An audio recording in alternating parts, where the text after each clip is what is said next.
ब्रह्मा जी का सिर कट गया था।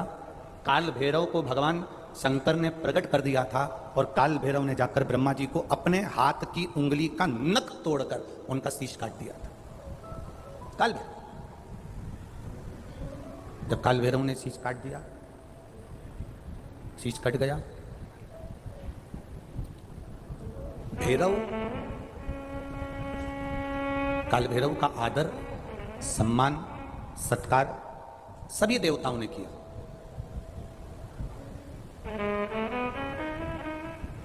भैरव क्षेत्र का देवता होता है।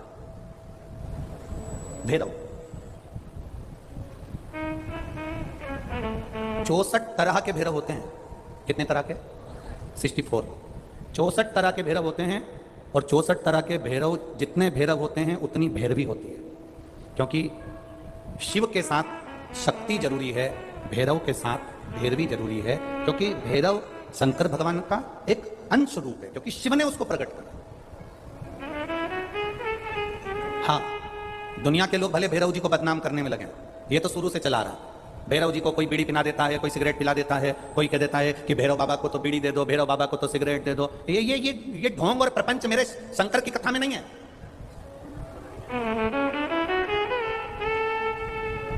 शिव का एक अंश है भैरव। काल भैरव जो प्रकट हुआ वो शंकर भगवान का एक अंश है। काल भैरव जो प्रकट हुए वो शिव का एक अंश रूप है। और काल भैरव जब प्रकट हुए, सारे देवताओं ने उनका आदर करा, इंद्र ने उनका सम्मान करा, इंद्र उनकी सेवा में लगे, वायुदेव, गरुण देव, वरुण देव, जितने भी देवता हैं सबने उनका आदर करा। अब आदर करते करते करते करते माता लक्ष्मी जी ने भी काल भैरव को निमंत्रण दिया। जरा सुनिएगा, बहुत सुंदर कथा है पुष्कर राज की। इस कथा को अपनी जिंदगी में उतारना जरूर। काल भैरव का निमंत्रण माता लक्ष्मी जी ने दिया और माता लक्ष्मी जी ने काल भैरव को निमंत्रण दिया कि काल भैरव आप बैकुंठ में पधारो और बैकुंठ की भूमि को आप पधार कर आनंदित करिए। तो काल भैरव का काम क्या है? काल भैरव का कार्य क्या है? ये यहाँ राजस्थान की भूमि पर तो वैसे भी भैरू जी के मंदिर बहुत है। बोलो सही है कि गलत है? और पूरी दुनिया में जितनी भी, पूरी भारत की भूमि पर दुनिया के लोग कहीं पर भी लें, कहीं पर भी रहें, पर भैरू पूजने के लिए हमारे राजस्थान में आते जरूर हैं। भले वो कभी भी आए, पर राजस्थान में आकर भैरू पूज कर जाते ही।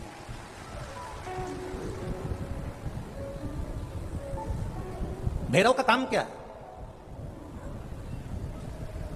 शंकर भगवान ने क्या केवल एक ब्रह्मा जी का सिर काटने के लिए काल भैरव को प्रकट करा?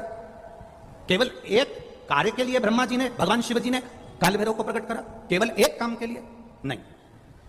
मेरा भोलेनाथ एक कार्य के लिए काल भैरव को कभी प्रकट नहीं कर सकता, क्योंकि मेरे भोलेनाथ ने जब जब जो काम किया है वो संपूर्ण ब्रह्मांड के कल्याण के लिए किया है। इसलिए ब्रह्मा के सिर काटने के लिए, अकेले केवल ब्रह्मा का सिर काटने के लिए भगवान काल भैरव को प्रकट नहीं कर सकते। तब काल भैरव के प्रकट होने का कारण क्या है? भैरव के प्रकट होने का कारण क्या है? भैरू जी के प्रकट होने का कारण क्या है? भैरव प्रकट क्यों हुए हैं? तो शंकर भगवान जब काल भैरव जब नारायण के यहां बैकुंठ में गए और भगवान बैकुंठ में जब पहुंचे तो लक्ष्मी जी ने भगवान नारायण से पूछा, प्रभु मेरे मन के संशय को मिटाइए, ये भैरव प्रकट क्यों हुए हैं? केवल ब्रह्मा का सिर काटने के लिए?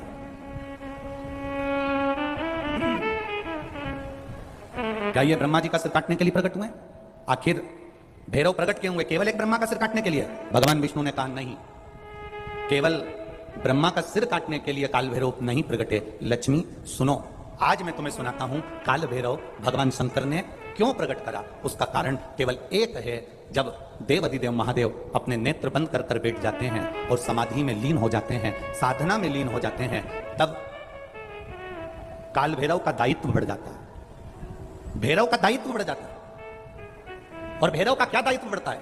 तो सुनो लक्ष्मी, भैरव का दायित्व यह बढ़ जाता है कि जो शंकर के शिवालय में पहुंचता है, जो शंकर के शिवालय में पांव रखता है, जो शंकर के शिवालय में अंदर पहुंचकर शिवालय में अपना चरण रखते रखते रखते रखते दहली से जब अंदर जाता है और शिवालय में शंकर भगवान के शिवलिंग की आराधना करता है, जल चढ़ाता है, शमी पत्र चढ़ाता है, बेलपत्र चढ़ाता है, कमल पुष्प चढ़ाता है, भगवान की श्रृंगार कर कर चंदन अबीर गंध से जो पूजन करता है भगवान की, जब वो अंदर प्रवेश करता है तो भैरव का दायित्व यह हो जाता है कि उसके दुख को भैरव उसी समय पर भक्षण कर लेता है और उसको सुख देकर भेज देता है। यह भैरव का। ये दुनिया के जितने लोग जहां जहां रह रहे हो, मारवाड़ का रहने वाला व्यक्ति, राजस्थान का रहने वाला व्यक्ति, अपने भैरव की पूजन करने जरूर आता है, अपने भैरव को जरूर ढूंढता है कि मेरा भैरव कौन सा है, मेरे भैरव का दर्शन कहां, मैं कहां जाऊं, कौन सा गांव है मेरा जहां मैं भैरव का दर्शन कर सकता हूं। कारण क्या होता है? कारण क्या? लक्ष्मी। तो लक्ष्मी जी के मन में एक प्रश्न खड़ा हो गया, शिव जी के मंदिर में तो कहीं भैरव का दर्शन ही नहीं होता। आपके यहां पर शंकर जी के मंदिर हैं, आपको भैरव का दर्शन हुआ है कहीं? शिव जी के मंदिर में भैरव का दर्शन होता ही नहीं है। तो फिर शंकर भगवान के मंदिर में जब भैरव का दर्शन नहीं होता, शंकर भगवान के मंदिर में जब भैरव दिखता नहीं है, तो हमारे दुख का भक्षण, हमारे दुख को कैसे वो खा जाता है, हमारे दुख को कैसे वो समाप्त कर देता है। फिर वो भैरव हमें दिखता तो है ही नहीं, आखिर फिर वो भैरव गया था, वो भैरव किस जगह पर है? भगवान नारायण ने लक्ष्मी से कहा, सुनो लक्ष्मी,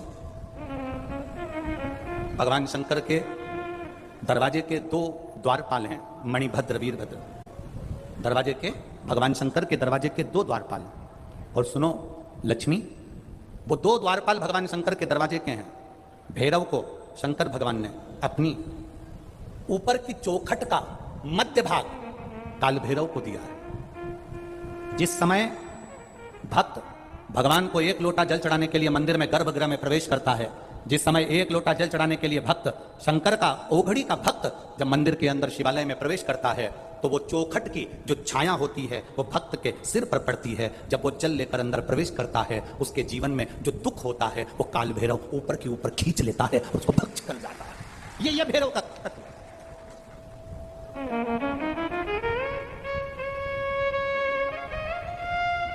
भैरव और भैरवी का कार्य क्या है? आपको सुख देना। भैरव और भैरवी का कार्य क्या है? आपके भीतर यदि अहंकार आ गया, आपके भीतर यदि अभिमान आ गया, आपके भीतर यदि अभिमत्ता आ गई, आपके भीतर यदि कपट आ गया, आपके भीतर यदि बेईमानी आ गई, आपके भीतर यदि प्रपंच आ गया, आपके भीतर यदि काम, वासना, आसक्ति, तृष्णा, लोभ समाहित हो गया, तो भैरव और भैरवी इसको खींच लेते हैं। ये शरीर के अंदर एक तरंग के रूप में प्रवेश कर खींच लेते हैं। भैरव और भैरवी वो हुआ पुष्कर राज की भूमि पर हुआ, पुष्कर राज की भूमि पर हुआ।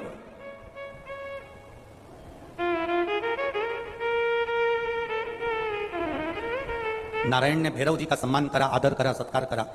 लक्ष्मी जी ने भैरव जी को भोजन कराया, सुंदर पकवान बनाकर खिलाया।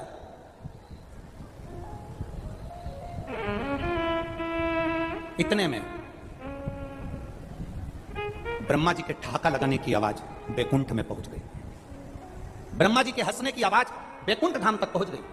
ब्रह्मा जी के मुस्कुराने की आवाज, हंसने की आवाज बैकुंठ धाम तक पहुंच गई। और जब बैकुंठ धाम में काल भैरव भोजन कर रहे थे, ब्रह्मा जी के ठहाका लगाने की आवाज पहुंची, तो लक्ष्मी जी तुरंत उसी समय पर नारायण के पास जाकर पूछती हैं, क्या बात है, कौन हंस रहा है? तो कहा, ब्रह्मलोक में ब्रह्मा जी हंसे हैं। उसका हंसने का कारण क्या है? हंसने का कारण क्या है? भगवान ने कहा, उनके हंसने का एक कारण है, ब्रह्मा जी पृथ्वी पर एक यज्ञ करने वाले हैं।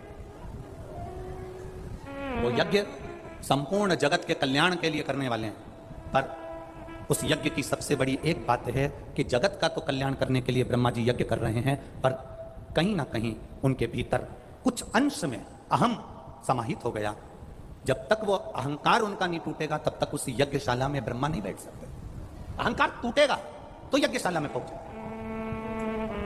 आपका अभिमान कौन तोड़ता है? आपका अहंकार कौन तोड़ता है? आपका विश्वास कौन तोड़ता है? आपका भरोसा कौन तोड़ता है? तुम्हारा पड़ोसी कभी तुम्हारा विश्वास नहीं तोड़ेगा, तुम्हारे रिश्तेदार, तुम्हारा ये जितने दूसरे लोग हैं, ये तुम्हारा कहीं ना कहीं अहंकार नहीं तोड़ेंगे। अहंकार कौन तोड़ता है? हमारा खुद का अपना। जो माँ बहुत कहती है ना, मैं ऐसी बहू लेकर आऊंगी, ऐसी बहू लेकर आऊंगी, मेरा पांव दबाएगी, आदर करेगी, सत्कार करेगी। दूसरे की बहुओं में दिन भर गलती जो निकालती है, दूसरे की बहुओं को दिन भर देखा करती है, उसकी बहू ने ऐसा कर दिया, उसकी बहू ने तो सिर पे पल्लू नहीं लिया, मैं गई तो पांव नहीं पड़ा, मैं गई तो ऐसा नहीं हुआ। बस तैयारी कर लेना, तेरे घर में जो बहू आएगी वो चंद्र घंटा से कम नहीं आएगी।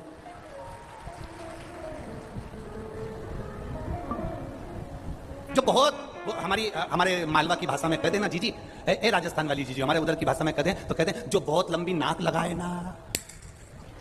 बस समझ गई ना तुम लोग? समझ तो गई ना? बस जो बहुत लंबी नाक लगाए ना,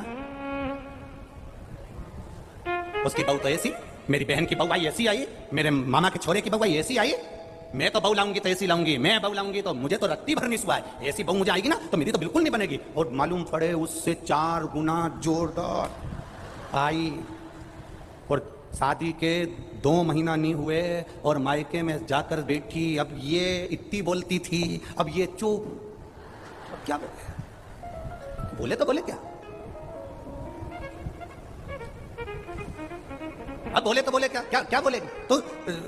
कोई दूसरा तुम्हारा विश्वास नहीं तोड़ता, कोई दूसरा तुम्हारा अहंकार नहीं तोड़ता, कोई दूसरा तुम्हारा अभिमान नहीं तोड़ता। तोड़ने वाले अपने होते हैं। जो कहती है मेरा बेटा मेरा बेटा मेरा बेटा मेरा बेटा मेरा बेटा, एक दिन कोई बेटा सामने खड़े होकर कह देता है तुमने मेरे लिए करा क्या, अहंकार टूट गया, अभिमान टूट गया, अपने भीतर का हम टूट गया। जिसका तुम्हें अभिमान है, जिसका तुम्हें अहंकार है, जिसका तुम अभिमत्ता करते हो, सबसे पहले अहंकार तोड़ने वाला कोई दूसरा नहीं होगा, अभिमान तोड़ने वाला कोई दूसरा नहीं होगा, अपना होगा। ब्रह्मा जी को अहंकार थोड़ा सा आ गया, इसलिए ठाका लगाया। तब काल भैरव के कानों में शब्द पहुंच गया। लक्ष्मी जी ने भोजन कराते कराते कह दिया, भैरव तुमने अपना काम कर दिया, ब्रह्मा जी का सिर काट दिया। अब क्या ब्रह्मा के भीतर जो छोटा सा अभिमान भरा पड़ा है, जनमानस का कल्याण करने जा रहे हैं, पर भीतर से यह अहंकार आ गया कि मुझे संपूर्ण ब्रह्मांड में, संपूर्ण देवताओं में यह दिखाना है कि मैं कर सकता हूं। अब यह अभिमान सामने आ गया, इसका अभिमान कौन तोड़ेगा? तो इतने में काल भैरव ने कहा, मां आप चिंता मत करो, इसका अभिमान तोड़ने के लिए अपना ही कोई व्यक्ति होगा जो अभिमान तोड़ेगा। सरस्वती जिस समय पर पुष्कर में श्रृंगार कर रही होगी, उस समय जब माता सरस्वती जाएगी, उस समय मेरी 64 भैरवियां हैं, उस 64 भैरवी में से एक भैरवी सरस्वती के अंदर प्रवेश करा दूंगा और सरस्वती नहीं रहेगी, भैरवी के प्रवेश से वो सावित्री बन जाएगी और सावित्री बनी कि अहंकार तोड़ दे।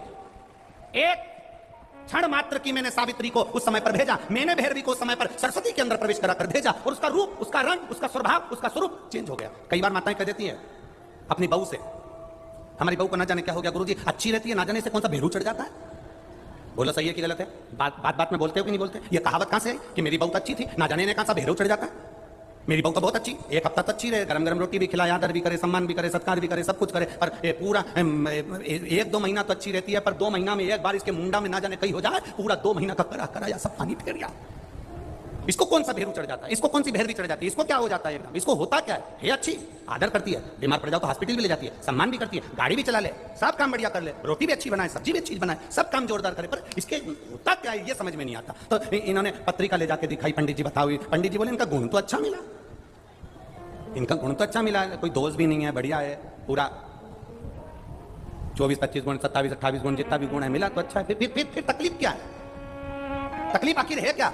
तकलीफ कुछ नहीं है, तकलीफ एक है, जब हमारे भीतर अहंकार आता है, जब हमारे भीतर अभिमान आता है, जब हमारे भीतर कहीं ना कहीं लोभ, कहीं ना कहीं काम, कहीं ना कहीं वासना, कहीं ना कहीं तृष्णा, कहीं ना कहीं आसक्ति जब बढ़ जाती है, तो भैरवी का और भैरव का एक अंश कहीं ना कहीं आ जाता है, कुछ क्षण के एक अंश आ जाता है और सब साथ। जब हमारे भीतर लोभ जागा, बहू को भैरवी कब चढ़ी, उसने गुस्सा कब करा? जब तुम्हारे भीतर कहीं लोभ जागृत हुआ, बड़ी बहू को ये वाली साड़ी दे दूंगी, लड़की आएगी तो उसको ये वाली दे दूंगी, और ये दिन भर में से मुंह चलाती है ना, बस तुम्हारे भीतर लोभ जागृत हुआ, आसक्ति जागृत हुई, क्रोध जागृत हुआ, उस समय पर भैरवा भैरवी का एक अंश तुम्हारे यहाँ फिर उस समय प्रकट हो गया। बहू ने बोलना बंद कर दिया, क्रोध में आ गई, उसने अपने पति से कह दिया, शब्द बोले, बाद में मालूम पड़ा कि आखिर हुआ क्या था, लड़ाई किस बात पे थी, बस लड़ाई छोटी सी बात पे थी, वो छोटी सी बात नहीं थी, उसमें अहंकार हमारा भी अड़ा हुआ था। जिस दिन हमने अपने अहंकार को उठाकर कोने में पटकना चालू कर दिया, उस दिन हमारा घर स्वर्ग बन जाएगा, आनंदित बन जाएगा। हम अभिमान से थोड़ा सा पीछे तो हटे, सब चाहते हैं मेरी बहू आए तो अच्छी आए।